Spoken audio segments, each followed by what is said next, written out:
प्रियात्मन सप्रेम जयजीव आदि मुनीश्वर योगेश्वर परम पूज्य सत्य सम्राट सदगुरुदेव सिमनी जी का वचनामृत से एक बूंद मस्तिष्क के अद्भुत कार्य। जैसे तार घर में चारों ओर पतले पतले तार आकर तार बाबू के मेज से लगे हुए हैं, उसी तरह से बहुत ही पतली पतली नसों के तार सारे शरीर से आकर मस्तिष्क ब्रेन से लगे हुए हैं। शरीर के किसी भाग में कोई बात हुई कि मस्तिष्क को उसी समय तार दे दिया गया। शरीर के प्रत्येक भाग से मस्तिष्क में समाचार पहुंचते रहते हैं। मन को जो कुछ जानना होता है यहीं से जान लेता है। जहाँ पर मन ज्ञात और अज्ञात दोनों रूपों से विद्यमान है, इस मन का पिता आत्मा भी यहाँ वर्तमान है।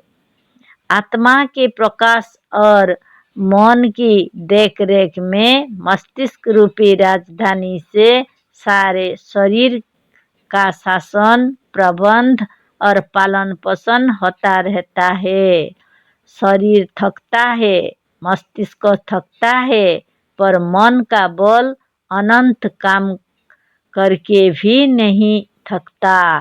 जो लोग कहते हैं कि अब हमारा मन थक गया, उसका मतलब वास्तव में मस्तिष्क से है।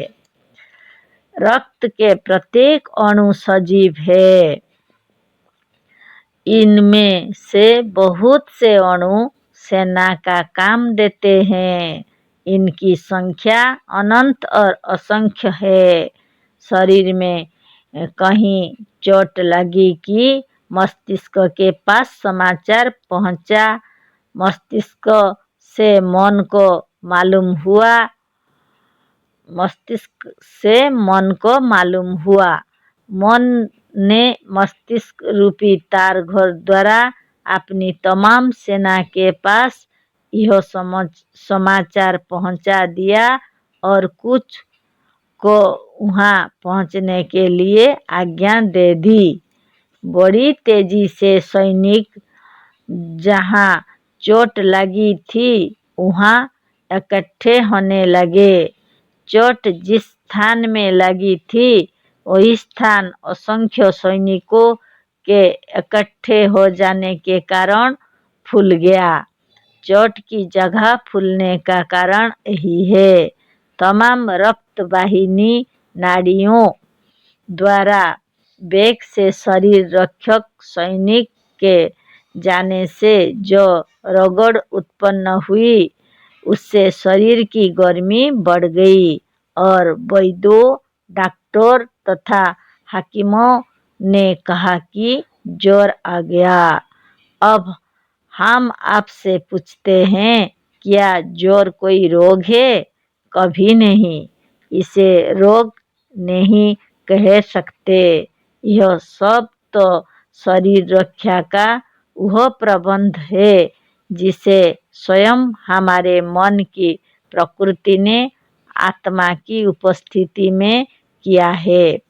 इसी तरह से आपने अधिक भोजन कर लिया, पेट उसे पचा ना सका, मस्तिष्क के पास तार पहुंचा, मन रूपी मैनेजिंग प्रोपाइटर मन व मनुष्य को सूचना दी गई।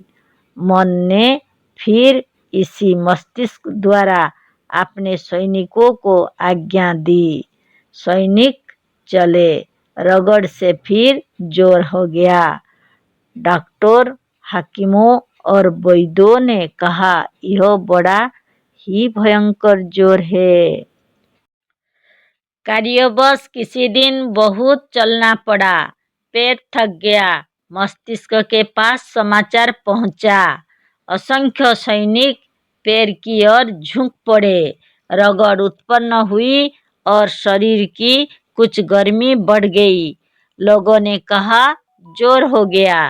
किसी किस्म का विष, रोगाणु या जर्म्स शरीर में पहुंचे कि मस्तिष्क द्वारा मन की आज्ञा पाकर वहीं पर शरीर रक्षक सैनिक पहुंच गए। दोनों में युद्ध आरंभ हो गया। बाहरी कीटाणुओं जर्म्स ने शरीर पर आक्रमण किया कि शरीर रक्षक सैनिक मन की आज्ञा पाकर रक्त की रेलगाड़ी पर सवार होकर वहां पहुंच गए और युद्ध आरंभ हो गया। इस देवासुर संग्राम की रगड़ से शरीर की गर्मी कुछ बढ़ गई। लोगों ने कहा जोर हो गया। इस तरह के छोटे छोटे देवासुर संग्राम तो हर वक्त हुआ करते हैं। यही जब बड़ा हुआ और अधिक सैनिकों को आना पड़ा तो इनकी गति की रगड़ से शरीर की गर्मी अधिक बढ़ जाती है और लोग इसे रोग समझते हैं। यदि विचार दृष्टि से देखा जाए तो यह रोग वास्तव में रोग नहीं है। यह तो जानदार मनुष्य के मस्तिष्क और मन का वह प्रबंध है जो बहुत आवश्यक और प्राकृतिक है। इसी को रोग समझकर लोग डर जाते हैं और सीधी टेढ़ी दवा खाकर प्राकृतिक प्रबंध में अड़चन डालकर सचमुच रोगी हो जाते हैं। अधिकतर लोग रोगी होते हैं डर कर, रस्सी को देखकर सर्प समझ लेते हैं और इसी रस्सी के ऊपर पैर पड़ जाने से इतने डर जाते हैं कि बेहोश हो जाते हैं। चूहा के काटने से भी कितने मर गए। इसका कारण यह था कि डर कर उन्होंने चूहे को सांप समझा है। निर्भय मनुष्य को सर्प भी कुछ नहीं कर सकता। भय मनुष्य को निर्जीव बना देता है। सर्प के काटने ही लोग यह समझ लेते हैं कि अब नहीं बच सकते। यह भय मनुष्य को उसी समय निर्जीव बना देता है। अतः निर्जीव तथा भयभीत आत्मा या जीव अपने सैनिकों को सर्प विष से लड़ने के लिए आज्ञा नहीं देता।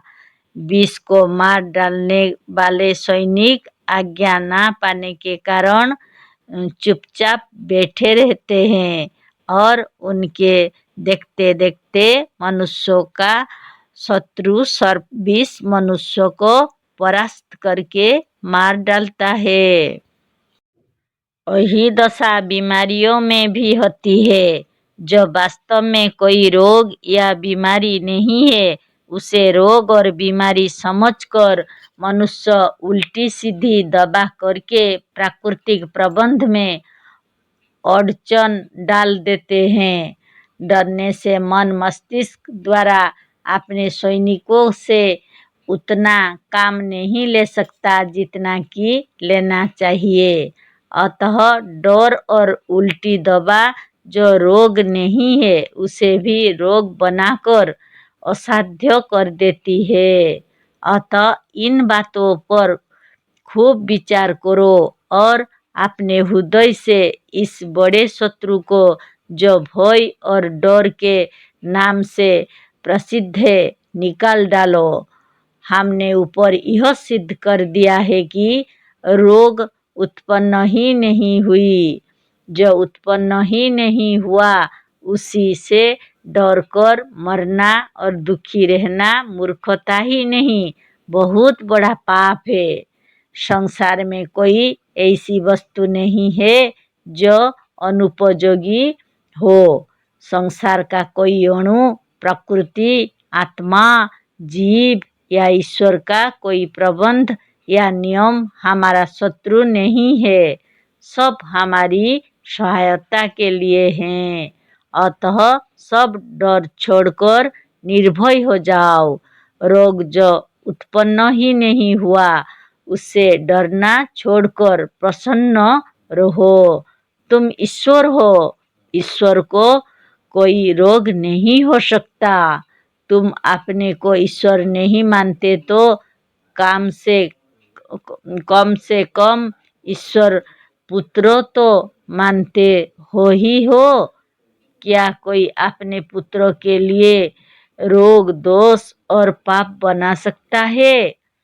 क्या कोई पिता ऐसा हो सकता है जो अपने प्यारे पुत्र के कमरे में सांप, बिच्छू, जहर और रोगों को लाकर रख दे? क्या कोई पिता अपने पुत्रों को रोगी, निर्बल, दुखी और अज्ञानी देखना चाहेगा? कभी नहीं। यदि साधारण पिता ऐसा नहीं करते तो जगत पिता, दीन दयालु, दयासागर, कृपा सिंधु भगवान क्या अपने पुत्रों के रहने के स्थान में ऐसी वस्तु बनाकर रख सकते हैं जो उसके पुत्रों के लिए दुखदायी, कष्टक और अनुपयोगी हो? जय जय।